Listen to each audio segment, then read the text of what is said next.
kume SPLAIO Maraik first Vice President Dr. Machaten Durgon taken ke message ni ke right ni tishikan kalat ta ba nyu aka yake ka jan current situation tana tana tamare which ka sa Sudan especially ka juba gwada dana local lukten Kenyam channel right ka jan kwilok na bana kulwe ka another report ngada jeno chinating wan chikana ngajenu ka changa dis ka jok mo de kolar no changa jok ka pai baro won kindang ro jandang ro de bakel te jojen wo de look de je look re wi ki juba lugan jan bangwan wi dong wan den luga mo chemadana shaling jan chanyo ko me yot ke jan ya jala dano chete ke ramkel ke kan jingone ki ne de kon lat ke look you know mi ram che point dual you point te ke je you know men ban lingene ku me SPLAIO she ku me tode ku me dit ku en lugu lokomo re wiki juba Again, Kore dana chitu kanasir. Kore unen di alngai kermana chitu lat. Mi chitu kanasir everybody ngeja. Gwaze Nuer wai army shika gwach ke dene SSPDF. Then cha bela mo cha jautu. Netin kontin yer ka Dr. Machar already chikon di alteke ngej boka mandan let ken right now. So telamile netin wan lele surprise. Nete konte let behind the scenes ko be korba to kanasir. Chikon di alkene nenu kangane. Tagatin kan Nuer alakan kadob niken muwa Dr. Machar waje belno jin ku Nasser jin ku jarwaje ki territory du ta balar no Nuer wai army Dr. Machar ramadanen jaka ko bika korbi keneter Nuer kon kel ke self ke me yadit gorkan ode Nuer de kan katetken lo de ke saranda ke de kana declare no nene continuation kel ke Dr. Machar signa part of SPLAIO agenda na gorke e kir kana neka a reason dan en gorke ne je de larna mo George long very clear and ran ngeje je ray which no kir gore voters ni gore ne to bichonga je kel gore ne to motivate support So, ko te ga desperate situation and self came yadi ken ne de kola Nuer ka kel. So che gor no di be en ramimo mera civil ki civilian. Be kana goro be kana terrorize. Be kana ki be kana ka dop. Enemy adopt ne. Me shi gana adopt ka Nasser before ka Nasser kana talk. She calling ka Western Equatoria even Eastern Equatoria charge to go no. Kenyam kim yadi kono wenye ne Dr. Machar. Per agreement dana icha tanga 2018 tana commercial power sharing men ku men shall get transitional government ku let ka kuidentam that power sharing no nge ka 2018 peace agreement dana icha tanga maybe self kema yadit babba akke balet ka do mid unusual should go over now without consulting Dr. Machar you know she peace agreement che bridge ke che yar jen kwala do de self kema yadi chemishe na mo shede lat reason shede lar ki jena te ngoto kuna la nyodo wanene na no ko gorje no bridi albiga jak che goro benetin kon dong de chon ke election already charge schedule de jalat ke jen 2026 set continent den che goro ba korbe je to me che to ke question ko tere a che ji ko tere a che displace tana changna IDP camp tana chang refugee camp den kana la major mudirlon ko gwada na ko taxi gwanwara den chu nyok muto goje kapanal kana shupka jongle te to kapanal ko binye ngene de kon la civilian ko already reñi da dien char kana wonena Nuer di al shunkan ka Dr. Machar ko shwale SPLIO ko SPLIO baje bu form dor gwade dan ci sabu kem yadi tena ju ki juba ci juj ba me joy kana dagma char ci ram te kore ne te tere kor dagma char telme chalel dina wana kaje sabu kem yadi Nuer wina ka kore ko kan Nuer ko target ke lo Nuer ba kanek. That is the reason. Kan o lokin mi yadi do kan Nuer de alti shi ko wan. Ba number in population in baje reduce baje youth pin. So no mo jenda ni chitro ko gwasi dan. Ka jen 2025 ka jen paira wo pa dok before even 2025 2024 to ko wan tiketen. Kar ko ne chitro ngum kan la no ku mes pela yo nyenyo ne ke de na SSPDF ka ka alla nyenyo ke de na SSPDF. What happened? Kajen pai do ke dan me cha wi yara du cha jadda ka ngwan nuore chola do ne ti ki SPLIO before kan da kuma char kan yen cha da mu char jo no roi ni kaneko ko da mu char nuor pot ka nuor ne diala ko kine kon te tejin kan nuore so what happened ci gar ci ka roi jo kan halen no palakor dumi ke de yin de ne jo no ke de ne ko de yo ngach bat cha jo no ke halete ko korne chare ne al chwa no and then they na de transport to general maju chwa na kan that day so na mo korwa de target milat kan je self kema yadit wa before even that things happen gor ka do mo de dag ma cha de ke ko tere wi ke jubu kana ken ko ngai ke jinu ci kuin kware che tek ma do but deal take a dope no ba dope ni dag ma cha ken kuin kwar kan network it is a tactic a strategy ko mi kirmi yadit yana shwal ke je no na me politically motivated ko ci salbu kim yadi che gor no te mal modeben rewi ka South Sudan but gor je no be South Sudan be jeddak ko dob dana gor je no bari men ka power you know cirmana ngai Canadian so what happened ci salbu kim yadit me ko to jene dial konde ko kuma SPLIO che gidi ten che ga kaf yura ka loyena tanin ka bulaus tanin ka National Security Service facility chu kan dag ma cha chu kan chu yen dor cha di ten dor dan ka kora president bakel teram right ka dag ma cha changane dia le kon te la kwar mi ko ken gorgon right kan ga dag ma cha dai man mi chu wal kan dag ma cha kan right kana man mi na we ko ba luk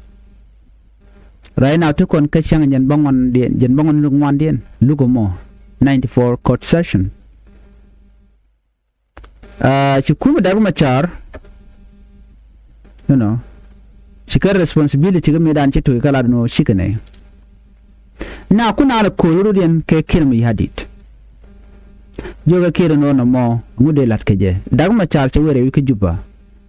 men na ka lunga na itin wan dagma char chaw kep kur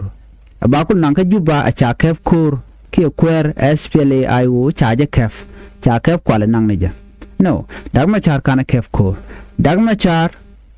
nankani je ke juba ke peace agreement ala 2010 peace agreement kwa jog require lukan wala nankani je ke tet kan larno awa ke bom nanga self ke mayati so mi chira mo ne de ale kan ngaje no de reng ma char chaw kem ne de kon la rach ka raj ni to ko ken no reng ma char e ngunu go je we ke juba ke jama by the way enungot gor ke je international community teram dem no gono na wali wa wana wal ngeje no to gon ter teten but reng ma char kwa jagai te ngotin kontin je ka South Sudan ko South Sudan cha je ka kor South Sudan je ka mal je ka je ke CPA peace agreement ko ne shatan te dial to be ne ka referendum no me binarin bida ba South Sudan ba ku le je te dial to ne ti dag ma char che ga lele telet so kan mal to ajen ku le nena ti dag ma cha teten ano teleme tu ko kor ti dial tu kan ka rach amani international community bo ajen te ke jode no ko bo kula clear kan e dial dag ma cha te le dur mi che dur bat kire jen te ka tacting no mo ko bene de kontra ka South Sudan ba ko ko bari men ka power ngabe na mo ko mi joj a day anan ke ne dial e bene tu wi mountain ko kien ngai ke je kan dag ma cha kan e maro ben la ko ladno di la which attic democracy which attic national election arama kwa kwar da na noglo de ja kana lara no kwanye ne ga biane la kwerne kene ku kene jela chirme chikir mi adi chela ne cha ku cha jela datum char cha bu kwede win mon cha jugo no kat e system min naga naga je ku na ku target ke jamana ga jan chi kan la de George rema char mi ram gor kume ngum da ro la barka jam te ram la ku la jala la da barka le in chwa tu yen re wi jangwa mo no cha da bar la ran chwa de den kwa den biya churiok ni re wich rema char kene gor no te mi jang da la cha bar ro de kene ne ka dia me jelo nat ke je wo cha Nuer cha ko na gwa da na betin da kuma cha ko Nuer so cha ne ga cha le cha kan jen kul tiga jen sai da na che to ko juba anga self ke mi yadi ledam the same thing today gor kir mi yadi de wala de je chawon ga ji ko toria chawon ga Nuer nyok ko gor jen odi era mu shun kel ga dag ma cha ke mi la ro self ke mi yadi be ben pin che bla kwar jen enemy dung self ke mi yadi ya yoga da te konde se seven self kim yadi che ka use ko ba ne dia la content cha self kim yadi cha je nok ba ka dil gup awe ne ka kwan wari awe ne ka man wari awe ne ka ne dia la kon dini kan wari cha ko ka yukan dial kane te kone kwane ken ne ka kane te kon ko chonga walle ke self kim yadi tenta gan stack tum cha ko sha ga influence ek ma chare je la re kon ek ma char chi je la re ko Yang ma chader kulari gede yene de konti self kim yadi ki yelari ko zurun tel gwam biya benyal gaje biya lara no de rande ro de chung ko banga jeno binwer be chung kel gaji chung le kel gaji tikir shebno ko self ki gor jeno de en ram te ka power kan nuri charge bunok ram no kan nuri charge bunok tene de cha nok right now yang ma chara manyam tana tikitin ko na national election ci self kim yadi che go de dang ma cha de ro de chung so na me amel harod so en mananan lokka lugan lokka chine de konti la jungone ke tanin che mo ke jot so cha lu cha je passport cha kap jok so bana te kan ko ne yan ga ne kon lo ba cha ga yen ko te ga ben mi chikana yan ga ko kan ware ka ga ne de bom to no kan ware ke gor karam betrayal ram Nuer bi betray gor karam mo mi chabu no kan Nuer jen men yana tema right now de kon gujene odi mi yene gu yen current situation right now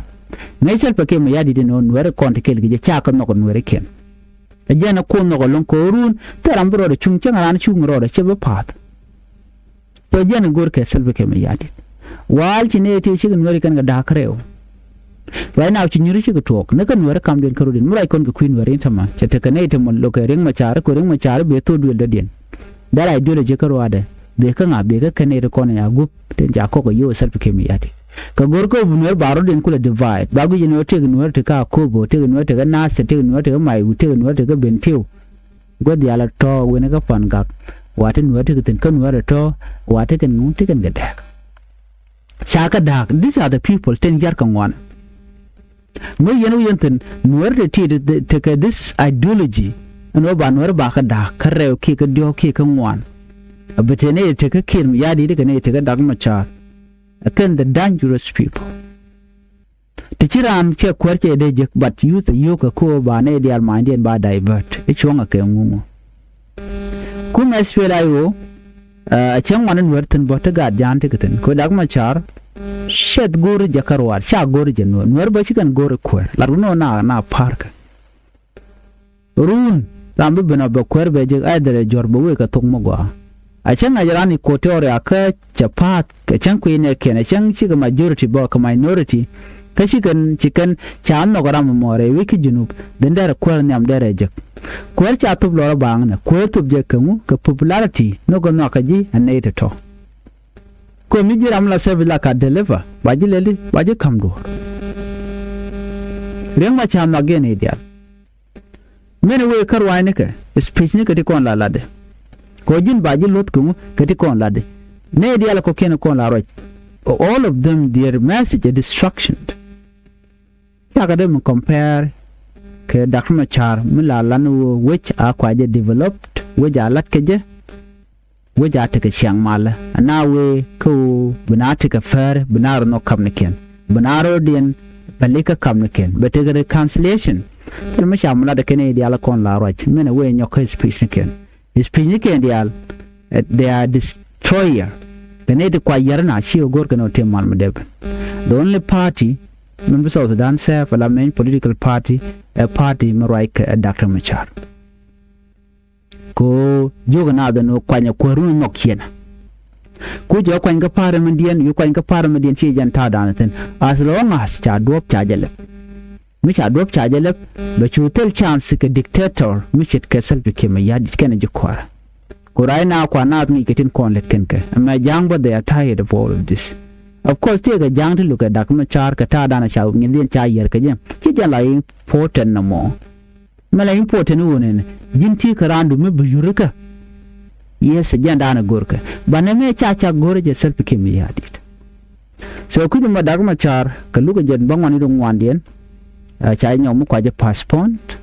Banning of Mukonling, Kajelat, and Lugadana Chaluk. Do not ring Machar more the boomer, Guadana Titan, more take a 12 point, till a record the Kenyan announcement with Jagan Wachering Machar, Mukajui, a Chankel, a Bialing. No.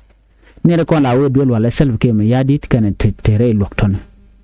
And on. Quaquibo, and no Dagmachar point away, do no Kahneman announce and take a Mibaj Mutagaja, K take a one Mibaj, a Mijaga pointer.